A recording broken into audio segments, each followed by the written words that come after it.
Sucedieron esas cosas. Háblame,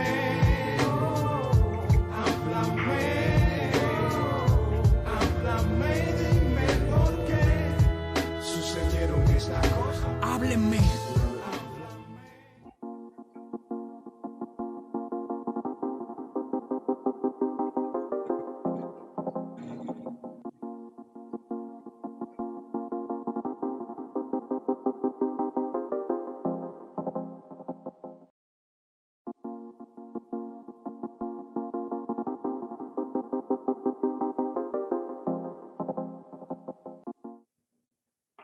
Hola a todos, un saludo afectuoso. Soy el padre Jorge Luis Pérez Soto, sacerdote católico de la Arquidiócesis de La Habana, y en este día me concedo el privilegio de estar con ustedes compartiendo algunas reflexiones en torno al concepto de persona desde la teología cristiana y desde la filosofía. Cuando en el libro del Éxodo, en el Antiguo Testamento, Moisés, el liberador del pueblo hebreo de la esclavitud en Egipto, se acerca al misterio divino que fulguraba en una zarza que ardía sin consumirse, escucha la voz de Dios. Esta le manda quitarse la sandalia frente a lo ignoto y totalmente otro que va a experimentar.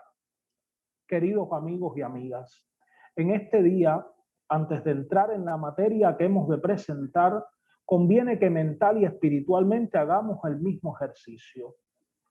Nos asomamos a una realidad inefable, profunda, el ser humano, que como todo misterio escapa a la manipulación.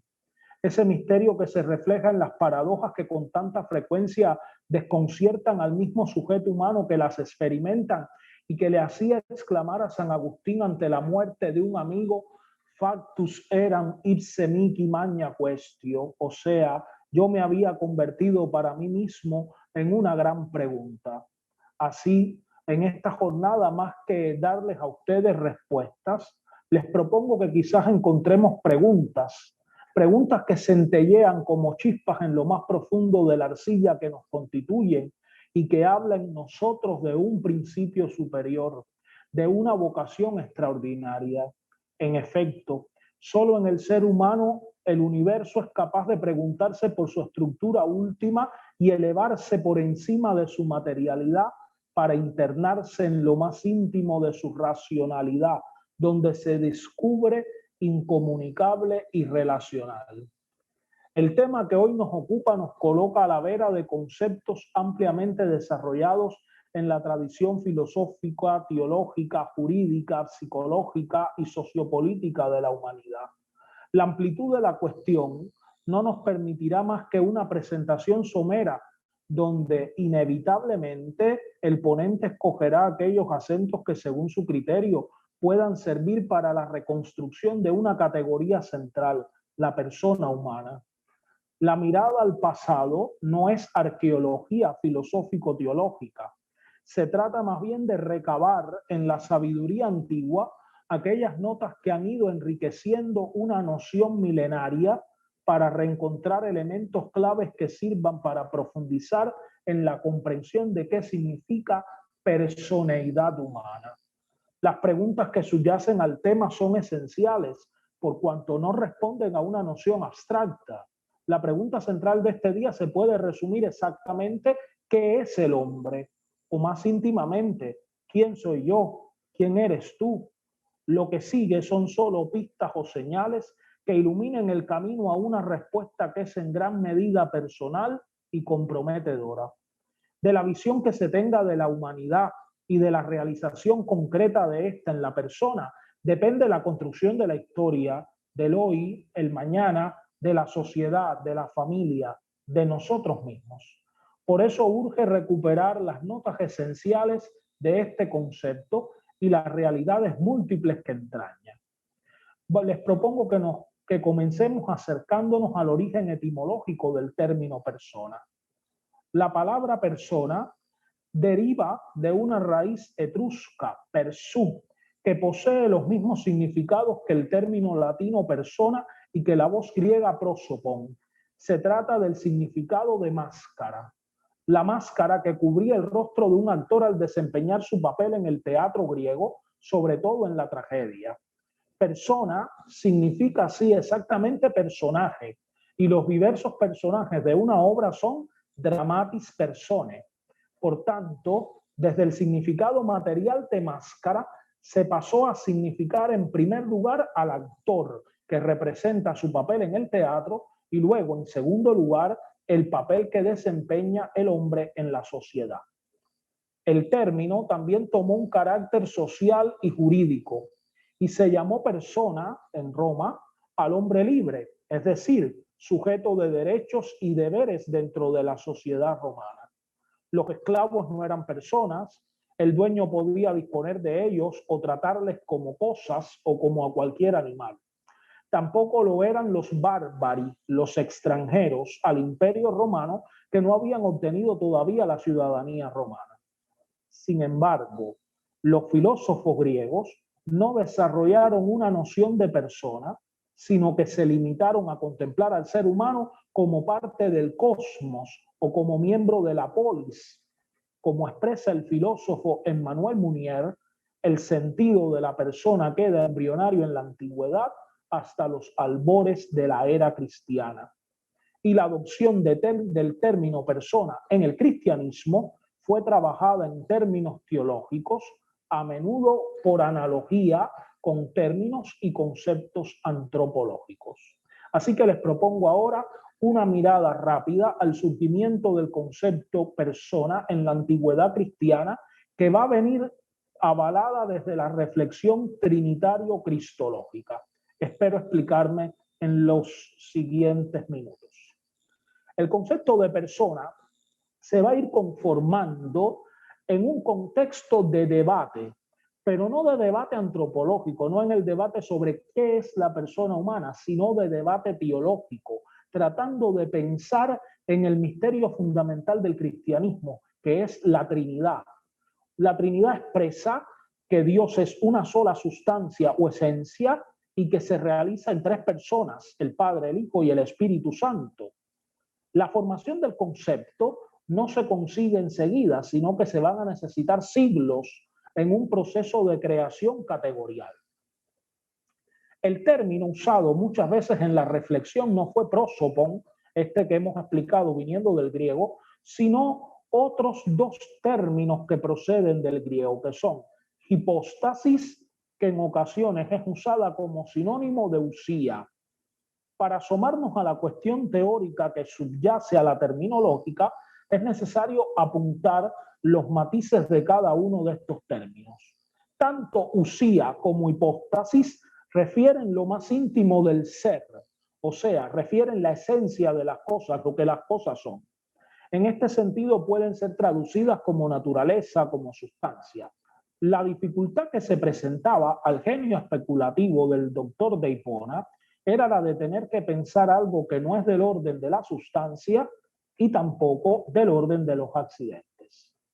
La solución que brinda no podía ser más atrevida, pues San Agustín forja un concepto que es ajeno al pensamiento filosófico, el concepto de relación subsistente. Añade a esto otra reflexión que va a ser esencial. Una relación subsistente que se da en la experiencia y la intuición de la intimidad como amor. De este modo, la relación en Dios no va a ser una relación abstracta, sino eminentemente concreta y real. Joseph Ratzinger, el Papa emérito Benedicto XVI, cuando todavía es teólogo antes de ser elegido Papa, en un texto de su obra Introducción al Cristianismo, ha puesto de relieve el alcance de la definición agustiniana cuando ha expresado, y cito, la relación que es pura unidad se trasluce también en nosotros.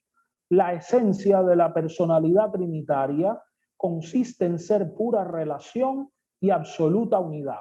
Y es claro que esto no supone contradicción alguna. Ahora podremos comprender mejor que antes que el átomo, el cuerpo más pequeño e indivisible, no es el que tiene mayor unidad, La unidad pura se realiza en el espíritu e incluye la referibilidad del amor. La profesión de fe en la unicidad de Dios no es menos radical en el cristianismo que en otras religiones monoteístas. Es más, en él adquiere su plena grandeza. La esencia de la verdad cristiana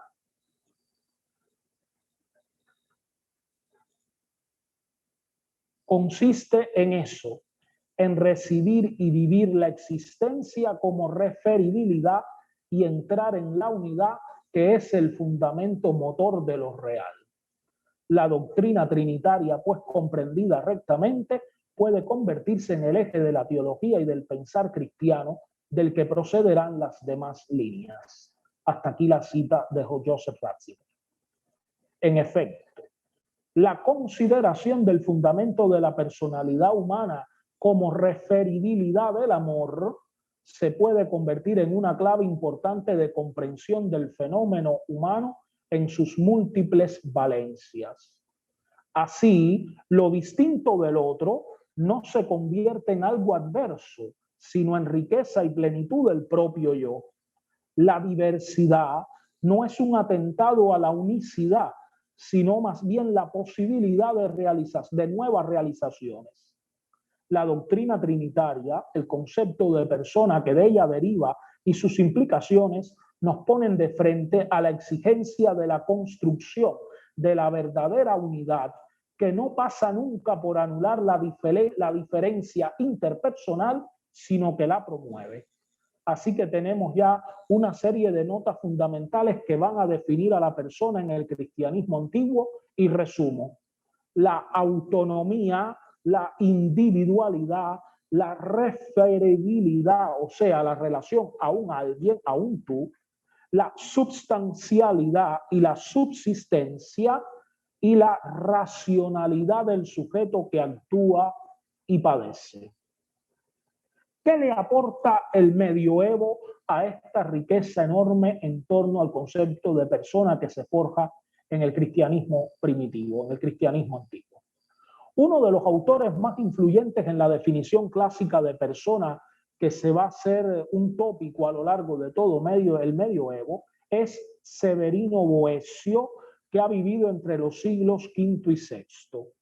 En el capítulo 3 de su Liber de Persona et Duabus Naturis, proporcionará la enunciación de persona que fue tomada como base por todos los pensadores medievales. Persona est nature rationalis individua substancia, o sea, la persona es una sustancia individual de naturaleza racional.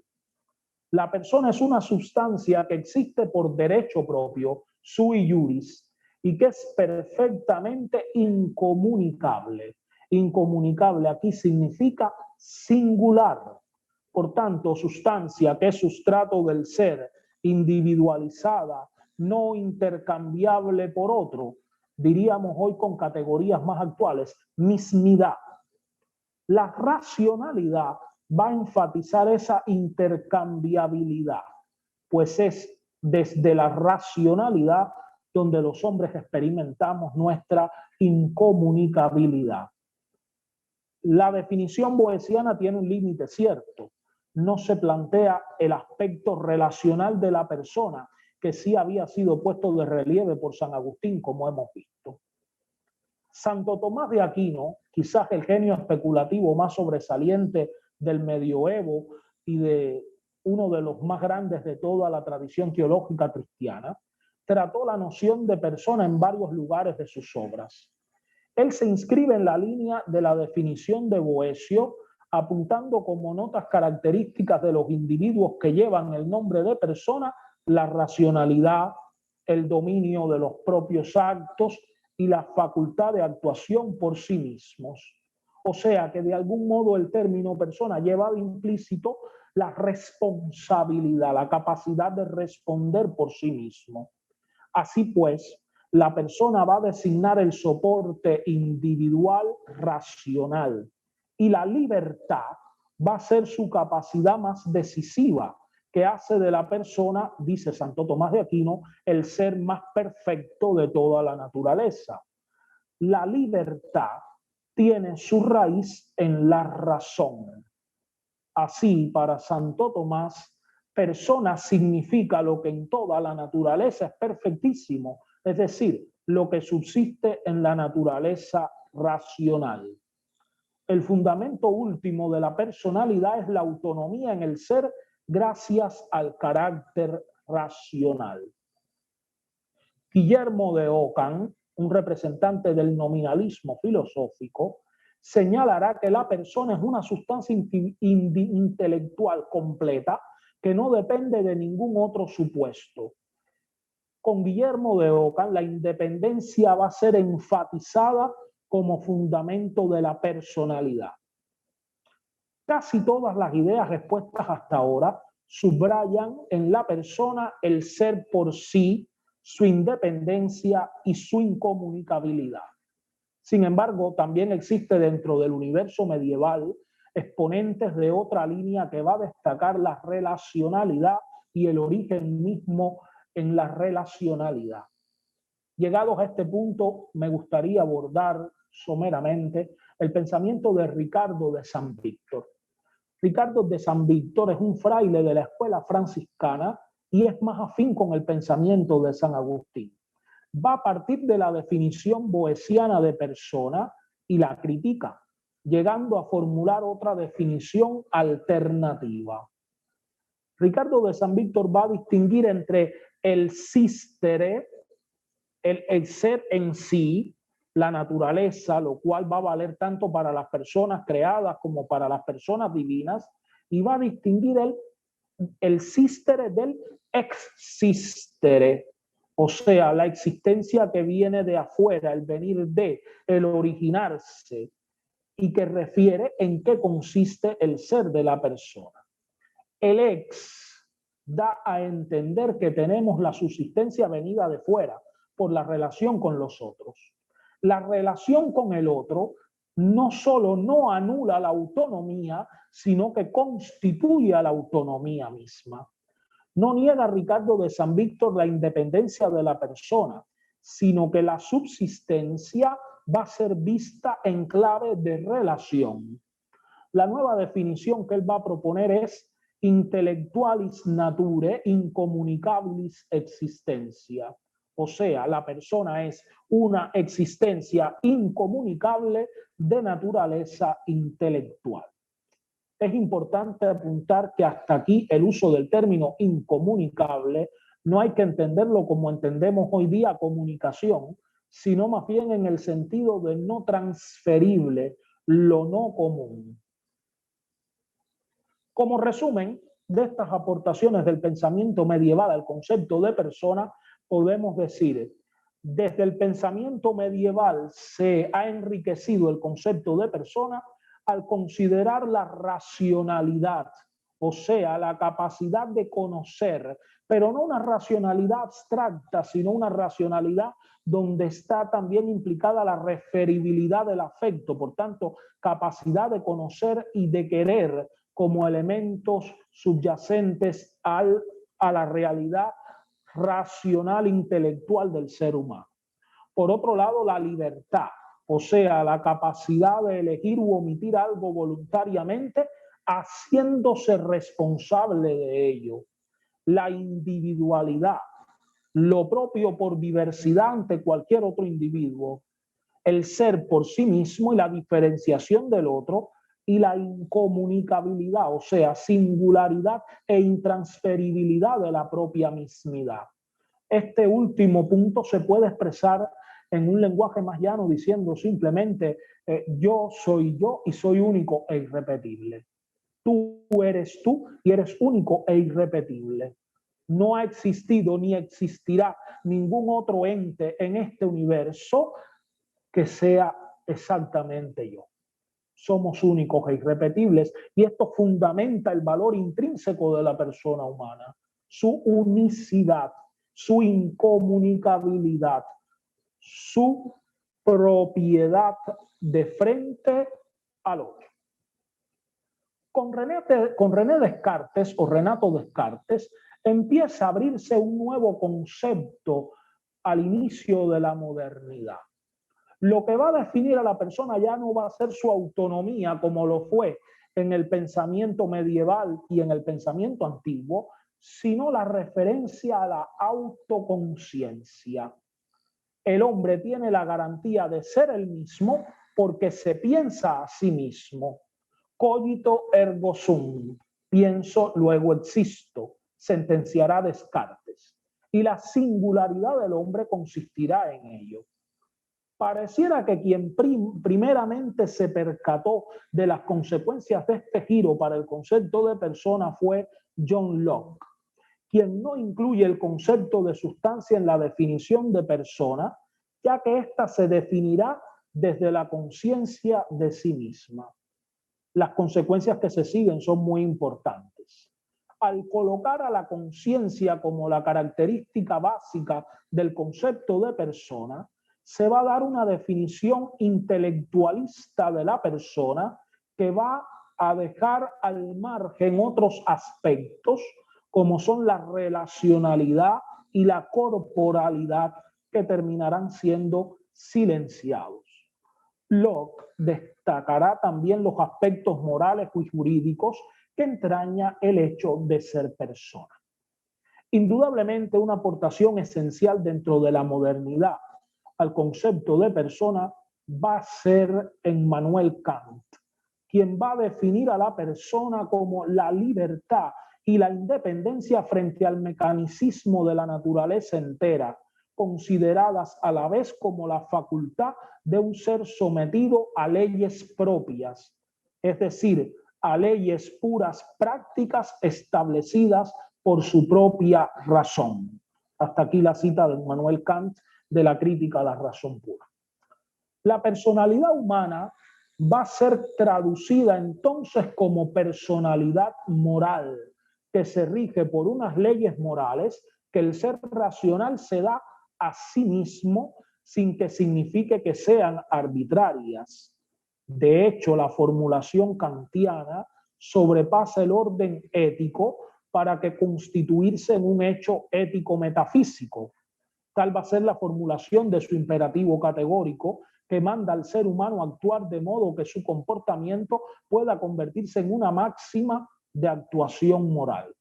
De este modo, la persona es un fin en sí misma, no puede ser sustituida por otra. El mundo moral es por ello un mundo de personas, y el mundo de las personas es un mundo sometido a la ética y a la moral. La misma línea ético-metafísica será el hilo conductor del pensamiento de Fichte, para quien el yo es persona no solo por ser un centro de actividades racionales, sino también y sobre todo por ser un centro metafísico que se constituye a sí mismo, poniéndose a sí mismo en su carácter de ser un foco de actividades volitivas. El pensamiento moderno así ha entendido abandonar la concepción sustancialista de la persona para hacer de la persona un centro dinámico de actos. Y esto también es una riqueza, considerar al ser humano como un centro dinámico de actos. En cuanto a sus actividades, se ha tendido a contar entre ellas las volitivas y las emocionales, más que las racionales, para procurar evitar la caída en un impersonalismo. En líneas generales, podríamos decir que el planteamiento moderno tributa al concepto de persona a partir de que no va a ser tanto la sustancialidad lo esencial, sino lo conciencial subjetivo. En otras palabras, uno de los méritos del pensamiento moderno va a ser destacar la subjetividad de la persona, el valor de la conciencia personal. El concepto de persona es en realidad un juicio que consiste en afirmar que este individuo particular tiene valor o dimensión universal. Es sujeto de deberes y derechos. No por gusto, el cierre de la modernidad va a venir marcado por los grandes ideales de transformación de la sociedad y la exaltación del yo individual. La capacidad propia del hombre de decir yo lo eleva por encima de todos los demás seres. La personalidad se basa así en la capacidad del yo de ser consciente. La persona permanece a través de las fluctuaciones del tiempo y el espacio gracias a la unidad de la conciencia. Es así incluso cuando todavía no es capaz de decir yo. Esta propiedad va a ser llamada por Hegel inmediatez y da a entender que la persona es tal sin necesidad de demostrarlo. O sea que de frente a la persona humana hay un tal objetivo que no hay necesidad de demostración. Pone de relieve también el pensamiento moderno el valor de la espontaneidad que se va a manifestar en la autonomía del sujeto. Indudablemente la filosofía moderna va a llegar a ser también una filosofía práctica y se va a expresar en la legislación y en la responsabilidad. Finalmente, para el pensamiento moderno, persona es sujeto moral a quien le son imputables unas acciones. Y de este modo, de un modo curioso, se conecta con los orígenes del término persona en la antigüedad romana.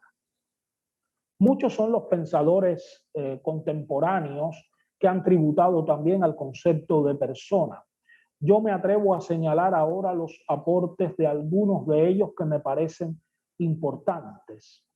Quiero comenzar por Max Scheler, un pensador, un filósofo, padre de la axiología, que durante toda su vida ha estudiado al hombre en sus múltiples manifestaciones fenomenológicas y considera a la persona como en sí misma inobjetivable. ¿Qué significa inobjetivable? No es posible ver a la persona como un objeto. En ese sentido significa inobjetivable. Colocada en cuanto espíritu por encima de toda referencia a las coordenadas espacio-temporales y por ello imposible de ser conocida de manera adecuada y objetiva en su misma esencia. El concepto de Scheler nos coloca en la línea de lo mistérico que esconde en el fondo el ser humano. La forma concreta en que existe el espíritu en el hombre es la persona, de tal manera que para Scheler persona y espíritu van a ser equivalentes, en tanto que la primera es el modo concreto y real de existencia del segundo. Muy interesante el pensamiento de Scheler. Javier Zubiri, en un gigantesco esfuerzo por repensar la filosofía clásica griega y escolástica desde las aportaciones de los grandes pensadores modernos y contemporáneos, y sobre todo desde la realidad cada vez más descubierta y patente, ha querido perfilar y actualizar la definición dada por Boecio. Define al hombre como un conjunto de notas que integrarían la realidad humana y que se pueden reunir en tres grandes grupos. Así, la persona humana es un ser vivo capaz de sentir, o sea, tener impresiones, y dotado de inteligencia o facultad de inteligir. Y aquí interesa notar que la inteligencia o facultad de inteligir interesa en cuanto a facultad, no en cuanto a su ejercicio. La facultad de inteligir define al humano ya de antemano, se ponga en ejercicio o no. El hombre sería para Zubiri un animal de realidades capaz de conocer lo real en cuanto real y de sustantividad personal. Una sustantividad compuesta de muchos elementos sustanciales de carácter material y de un elemento sustancial de carácter anímico. Una sustantividad independiente frente a toda otra realidad que le permite ser un yo y un mí, de tal forma que puede decir yo soy mí mismo. Por tratarse de una sustantividad constituida por sustancialidades, es esencialmente relativa. En ello consiste la finitud de la persona humana. Lo digo con otras palabras. En mi persona, las diferentes dimensiones que soy yo, entiéndase mi corporalidad, entiéndase mi voluntad, entiéndanse, mis afectos, mi sensibilidad, mi pensamiento, mi psiquis, mi espíritu, son sustancialidades, sustantividades que se encuentran en relación mutua, de tal manera que yo no tengo esas realidades, sino que soy, me realizo en cada una de ellas. Por eso, el hombre, animal de realidades y de sustantividad personal, es un relativo absoluto. El yo es el ser de la persona, el ser de una realidad relativamente absoluta.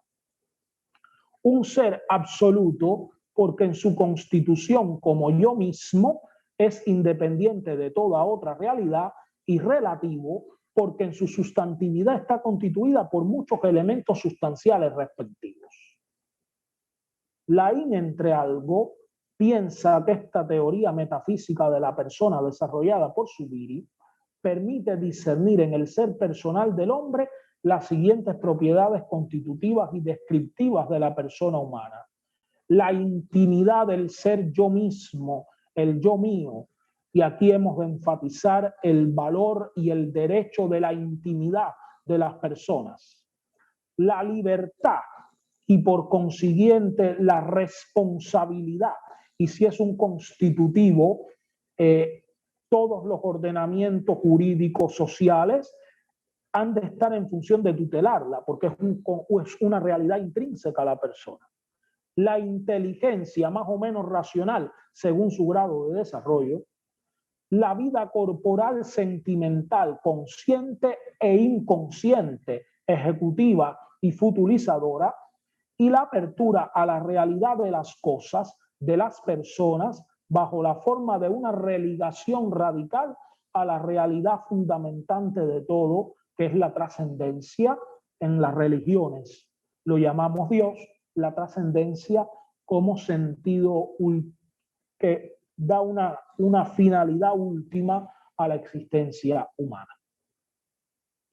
Emmanuel Mounier describe primero lo que la persona no es. Y a mí me parece muy importante también esta definición.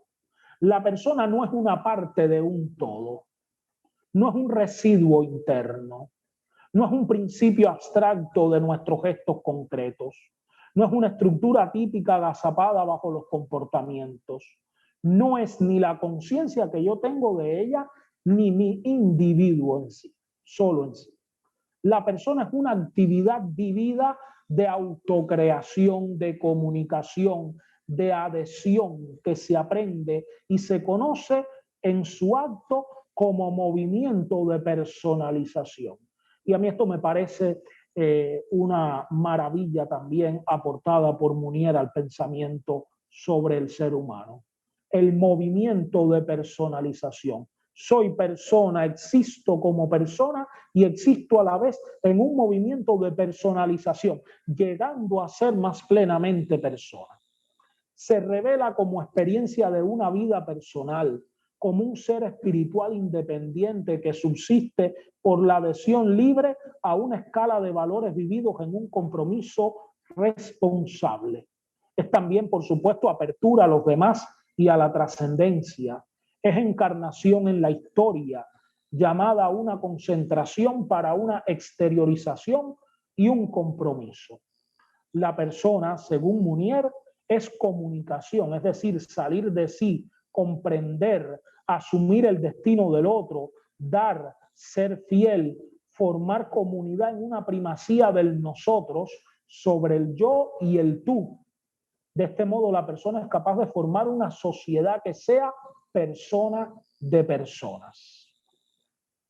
Martin Buber busca una definición que aleje a la persona del individualismo cerrado y monádico de las sociedades de consumo y, por otro lado, del colectivismo despersonalizante de las sociedades masificadoras.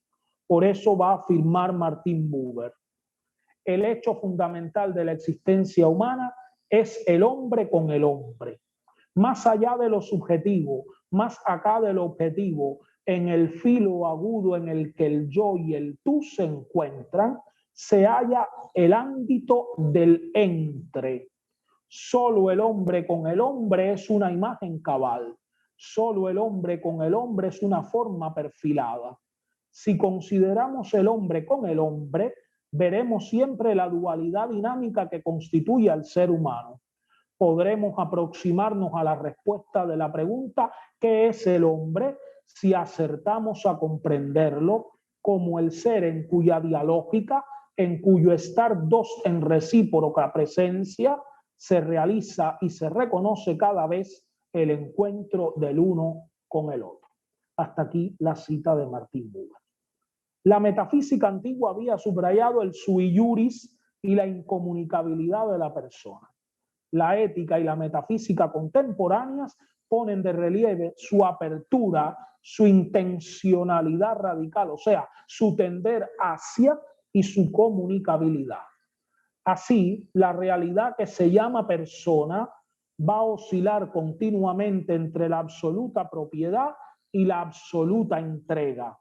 Por eso la persona es alguien que se está continuamente haciendo. Algunos aspectos de la personalidad que se sintetizan desde los planteamientos de estos últimos autores y que tributan a nuestro concepto de persona son, y resumo, la persona en sí misma como inobjetivable, o sea, no reductible a un objeto, a una cosa. La dimensión espiritual y por ello el horizonte trascendente del ser humano. La inteligencia sentiente y no solo sensitiva de la realidad. El valor absoluto relativo de la persona. El continuo hacerse como autocreación en comunicación. El movimiento de personalización que implica ser humano. La persona como lugar donde el yo y el tú se encuentran. Sin embargo, la frustración es parte también de lo humano y las experiencias históricas del siglo XX han hecho entrar en crisis existencialmente los discursos antropológicos.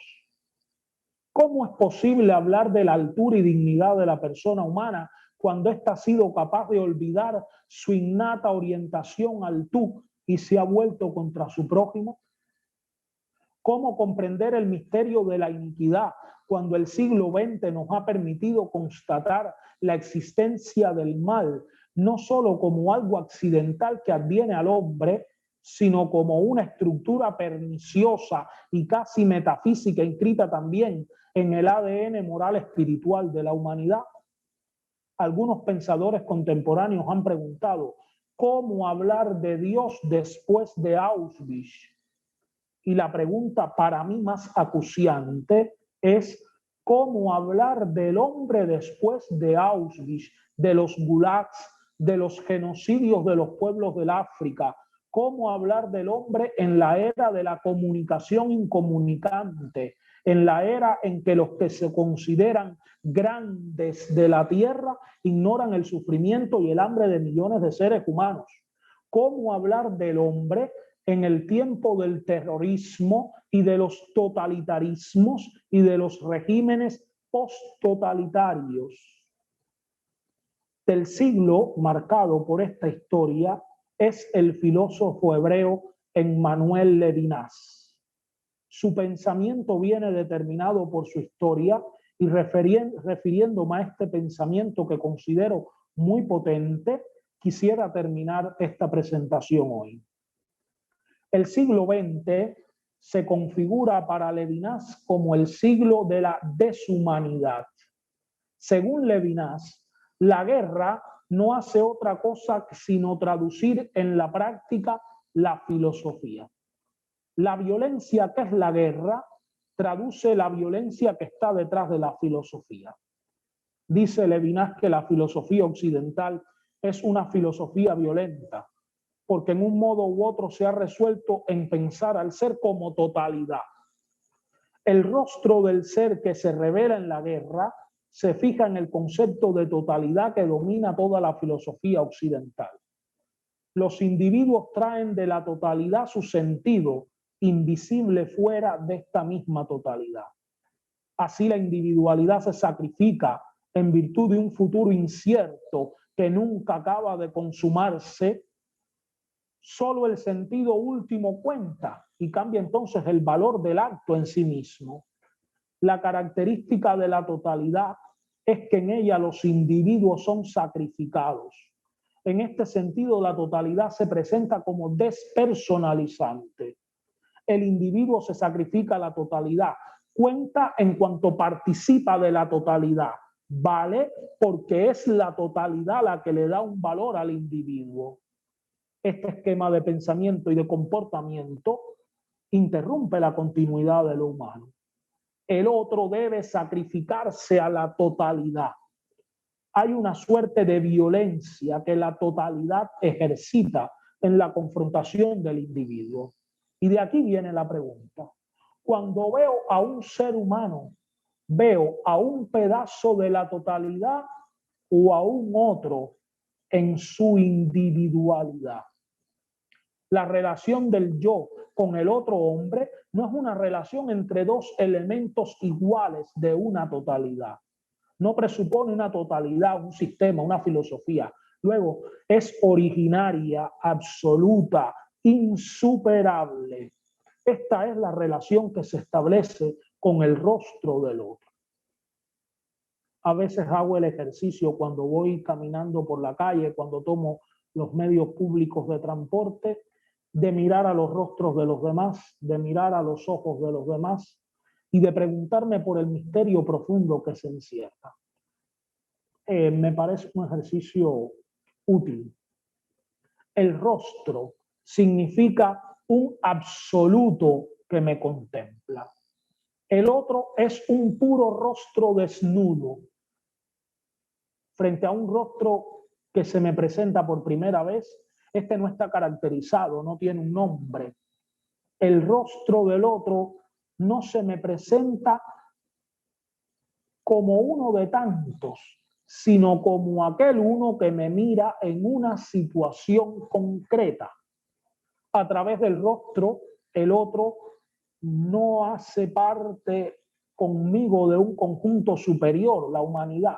El otro se me impone, está allí, me mira, me pide ser conocido, me pide entrar en relación. El otro, en su mortalidad y debilidad, me mira y mirándome me pide ser responsable de sí mismo. El yo, delante del rostro que se encuentra, se siente responsable. El rostro del otro delante de mí está desnudo y esto significa de una parte sin el nombre que lo manipula y de otra sin el nombre que lo protege, reconociéndolo. Así se expresa al otro como indefenso y mortal y me llama a ser responsable como si su situación, como si su muerte dependiese de mí, como si su vida dependiese de mí.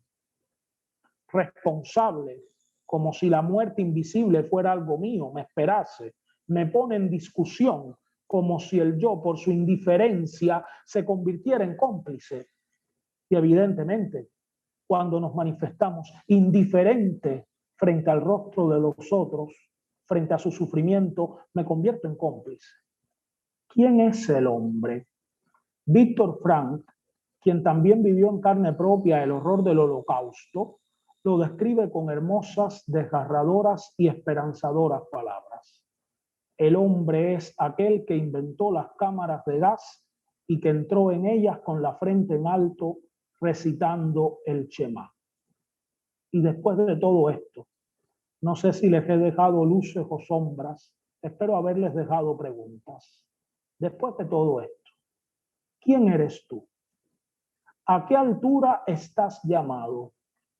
¿Qué significa para ti ser y vivir como persona delante de los otros? Soy el padre Jorge Luis Pérez y ha sido para mí un gusto haber compartido este día con ustedes. Espero poder responder, una vez terminada esta conferencia, a los comentarios que ustedes puedan haber dejado. Mi amistad y mi afecto para todos. Dios los bendiga. Háblame,